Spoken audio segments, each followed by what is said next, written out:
بسم الله الرحمن الرحيم الذين آتيناهم الكتاب يعرفونه كما يعرفون أبناءهم الذين خسروا أنفسهم فهم لا يؤمنون. کفار مشرکین کے بارے میں بات چل رہی تھی، مستقل آیتیں ہیں.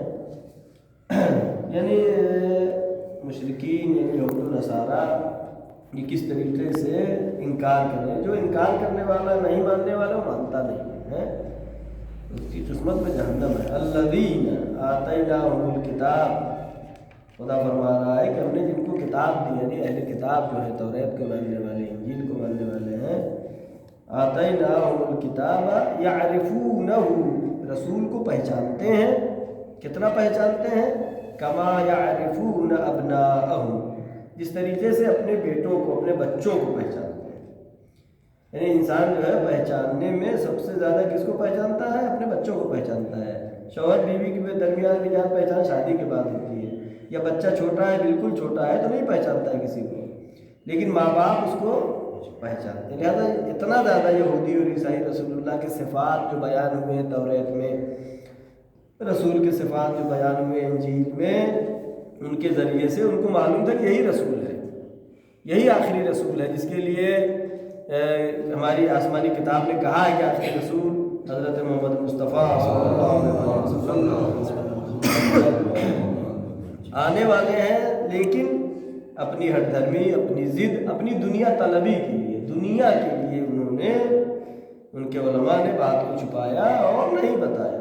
کما یعرفون ابناءہم، جیسے اپنے بیٹوں کو پہچانتے ہیں ویسے پہچانتے ہیں رسول کو، لیکن نہیں مانتے.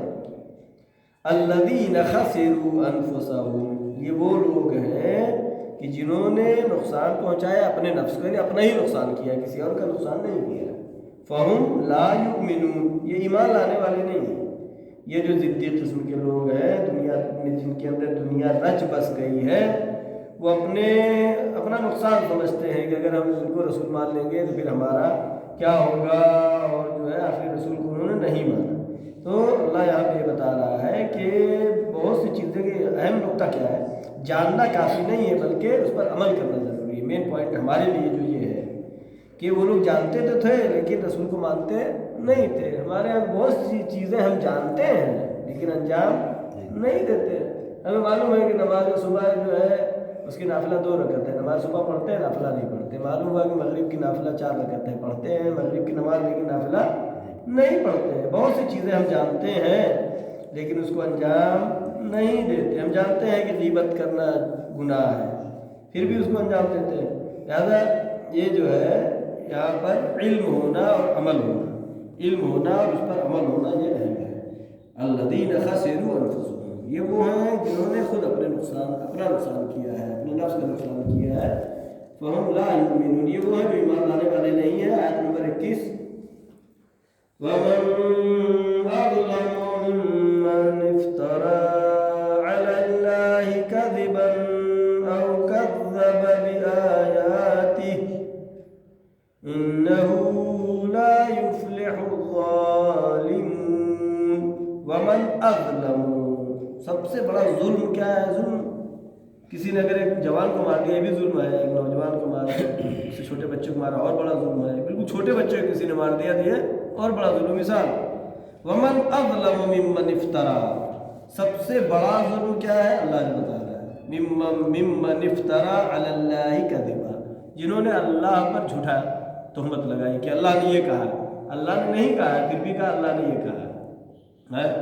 أَوْ كَذَّبَ بِآيَاتِهِ، یہ بڑا ظلم دوسرا کیا ہے؟ جس نے آیات الہی کو جھٹلایا، نہیں مانا. وَمَنْ أَظْلَمُ، سب سے بڑا ظلم کیا ہے؟ جو اللہ پر افترا کرے، تہمت لگائے کہ اللہ نے یہ کہا ہے درحالہ کہ اللہ نے نہیں کہا. أَوْ كَذَّبَ بِآيَاتِهِ، اللہ کی آیات کو، اللہ کی نشانیوں کو جھٹلائے. إِنَّهُ لَا يُفْلِحُ الظَّالِمُونَ، بے شک کبھی بھی ظالم کامیاب نہیں ہو سکتے. ظالمین کے لیے کوئی کامیابی نہیں ہے. ایک آیت اور پڑھتے ہیں، آیت نمبر 22، وَيَوْمَ نَحْشُرُهُمْ جَمِيعًا ثُمَّ نَقُولُ للذین اشرکوا این شرکاؤکم الذین کنتم تزعمون وَيَوْمَ نَحْشُرُهُمْ جَمِيعًا۔ خدا تعالیٰ فرما رہا ہے اس دن کہ جب نحشرهم جمیعا، جب میں سب کو جمع کروں گا، تمام انسانوں کو عالم محشر میں، عالم قیامت میں جمع کیا جائے گا۔ ثم نقول للذین اشرکوا، جنہوں نے شرک کیا ہے، ثم نقول للذین اشرکوا، جنہوں نے شرک کیا ہے ان سے کہا جائے گا، جنہوں نے اللہ کا شریک قرار دیا ہے، کسی نے بت کو شریک قرار دیا ہے، کسی نے درخت کو شریک قرار دیا ہے، کسی نے سورج کو شریک قرار دیا ہے، للذین اشرکوا، جنہوں نے شرک جو ہوئے ہیں، جنہوں نے شرک کیا ہے، اپنی طرف سے انہوں نے رب بنا لیا ہے۔ این شرکاؤکم، تمہارے شریک کہاں ہیں جن کو تم اپنا رب مان رہے تھے، ان کی پوجا کر رہے تھے میری عبادت چھوڑ کر کے؟ این شرکاؤکم، تمہارے شرکا کہاں ہیں؟ الذین کنتم تزعمون، جس کے بارے میں تم گمان یہ کرتے تھے کہ یہ کچھ کر سکتے ہیں، تمہارا فائدہ پہنچا سکتے ہیں، نقصان پہنچا سکتے ہیں، جن کو تم ایسا سمجھ رہے تھے، ان کی عبادتیں کر رہے تھے اور میرا شریک قرار دے رہے تھے۔ کنتم تزعمون، جس کے بارے میں تم گمان کر رہے تھے کہ وہ شریک ہے، وہ شریک کہاں ہے؟ اس آیت کے بارے میں مولا کائنات حضرت علی بن ابی طالب علیہ السلام فرماتے ہیں کہ یہاں پہ جو بات آئی ہے ثم نقول للذین اشرکوا این شرکاؤکم، ان سے کہا جائے کہ تمہارے شریک کہاں ہے، جس کو تم پوجا کرتے تھے، جس کے ذریعے سے تم خدا تک پہنچنا چاہتے تھے، درحال کہ خدا نے ان کو ذریعہ نہیں بنایا تھا، بتوں کو اللہ نے ذریعہ نہیں بنایا۔ این شرکاؤکم، تمہارے شریک کہاں ہیں؟ تو یہاں تو مولا فرما رہے ہیں کہ ان کی زبان اتنی دیر کے لیے کھلے گی قیامت میں، یعنی قیامت میں کچھ لوگوں سے کچھ چیزیں پوچھی جائیں گی، جتنی دیر کے لیے وہ بولیں گے، اور اس کے بعد قیامت میں بھی چونکہ جس کی عادت پڑ گئی ہے جھوٹ بولنے کی، وہ جھوٹ بولے گا، وہ کہے گا نہیں ہم نے تو شریک نہیں قرار دیا کسی کو، ہم تو بس اللہ تجھے ہی مانتے تھے۔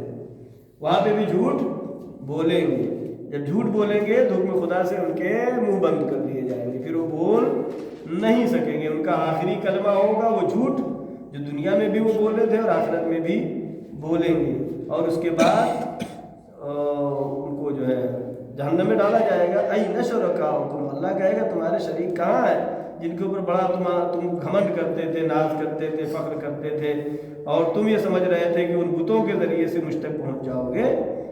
الذین کنتم تزعمون، یعنی آیت میں دقیق لفظ ہے، جس کے بارے میں تم گمان کرتے تھے۔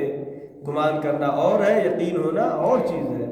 یقین جو ہے قیامت کا دن وہ ہے کہ جس دن حق ہو جائے گا، بالکل ثابت ہو جائے گا یہ حق ہے یہ باطل ہے، لہذا یہ بت پرستی اور اللہ کا شریک قرار دینا یہ کیا، یہ باطل ہے، یہ گمان ہے، حق نہیں ہے، یقین نہیں ہے، لہذا قیامت کے دن ان سے یہ سوال کیا جائے گا۔